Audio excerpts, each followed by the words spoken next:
एक बार की बात है, केरल के एक छोटे से शहर में सुल्तान नामक एक डरावना कब्रिस्तान था।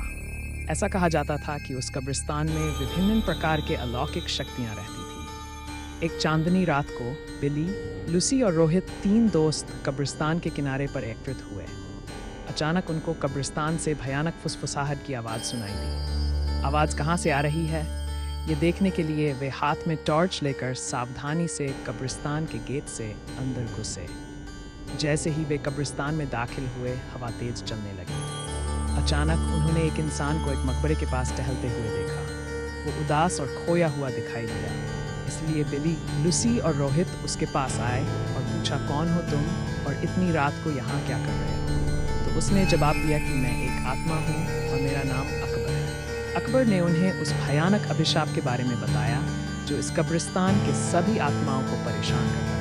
हर रात एक प्राचीन चुड़ैल जाती थी, कब्रिस्तान पर जादू करती थी और अकबर जैसी मासूम आत्माओं को अपने वश में कर लेती थी।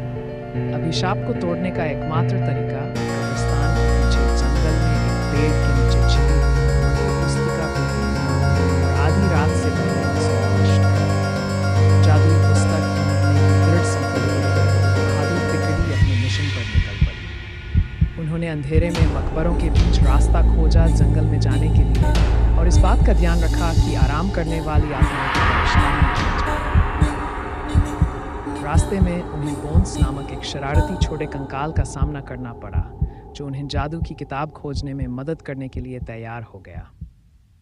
वह कंकाल उन्हें एक पुराने आम के पेड़ के पास ले गई और कहा, इस पेड़ के पत्ते सब ने पास रख लो। अगर ये पत्ता तुम्हारे पास रहेगा तो वह चुड़ैल तुम्हारा कुछ नहीं बिगाड़ सकती और ये पत्ता तुम्हें जादुई किताब हासिल करने में मदद करेगा। यह खाकर वह कंकाल वापस कब्रिस्तान की तरफ चला गया। आम के पत्ते को अपने हाथ में लेकर मैं दोस्त जादुई किताब ढूंढने के पश्चात जंगल में एक झील के अंदर उछलता हुआ कुछ दिखाई दिया। रोहित को तैरना आता तो उसने झील के अंदर जाकर वह चमकता बॉक्स देखा। जैसे ही आम पत्ते को बॉक्स के ऊपर रहा वैसे बॉक्स खुल गया और चमकती जादुई किताब बाहर निकल आई। आधी रात करीब आते ही वे तीनों अपने हाथों में जादू की किताब लेकर श्राप को तोड़ने के लिए कब्रिस्तान में आकर वे किताब को खोले और एक प्राचीन मंत्र का पाठ करते जमीन कांपने लगी। कब्रिस्तान में तेज रोशनी छा गई। चुड़ैल जाग गई और गुस्से में दिखाई दी, लेकिन उसकी शक्ति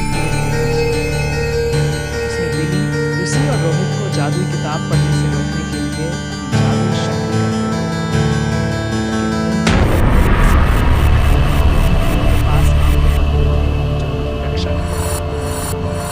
धीरे धीरे चुड़ैल की सारी शक्ति खत्म हो गई।